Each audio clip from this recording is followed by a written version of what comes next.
The groundbreaking for the Kinshasa Democratic Republic of the Congo Temple is the most recent example of the steady and impressive rise of the church in this exotic land.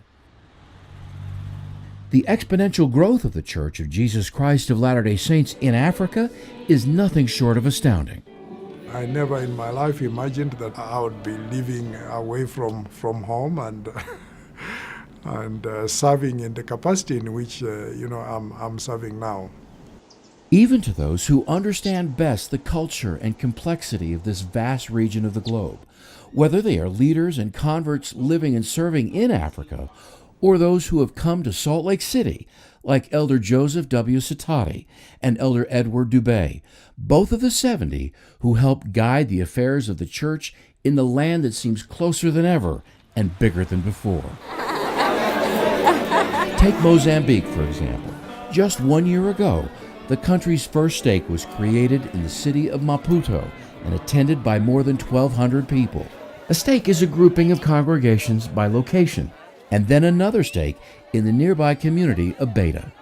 Everyone was there. They wanted to see what a stake is, what it means to be created as a stake. So it was very spectacular. In 2013, when I served in the Africa West Area Presidency, we had over 21,000 baptisms in the area. To get a big picture of what's happening for the church in Africa, consider this. Some 30 years ago, there were 137 separate congregations and about 22,000 members. Today, there are more than 1,600 congregations. That's 11 times more wards and branches than in 1985. And in the same time frame, membership has soared 20 times over to more than 500,000 people. We really are family people. You would find that whatever we have, whatever little we have, we share.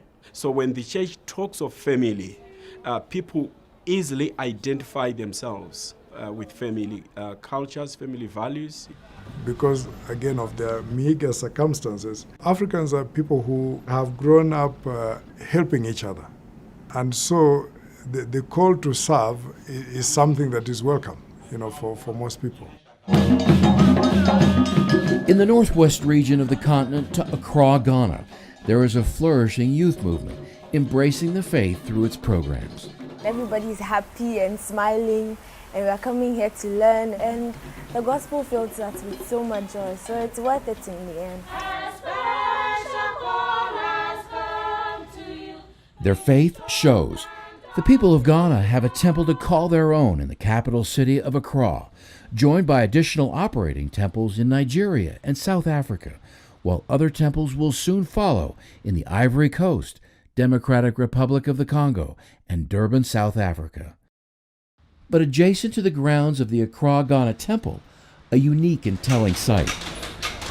An expansive, soon-to-be-completed missionary training center that will house some 350 missionaries destined for the mission field in the nations of Africa, many of which are expanding at a dramatic rate. The median age in most countries in sub-Saharan Africa is 20 years.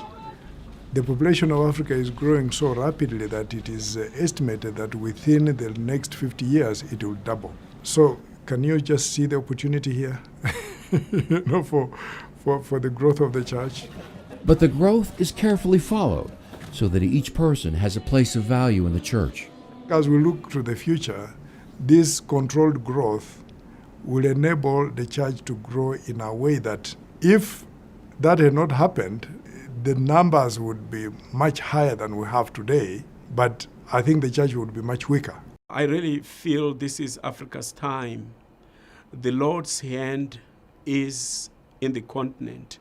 I'm just amazed when I look at our Savior Jesus Christ, the love which he has for all his children.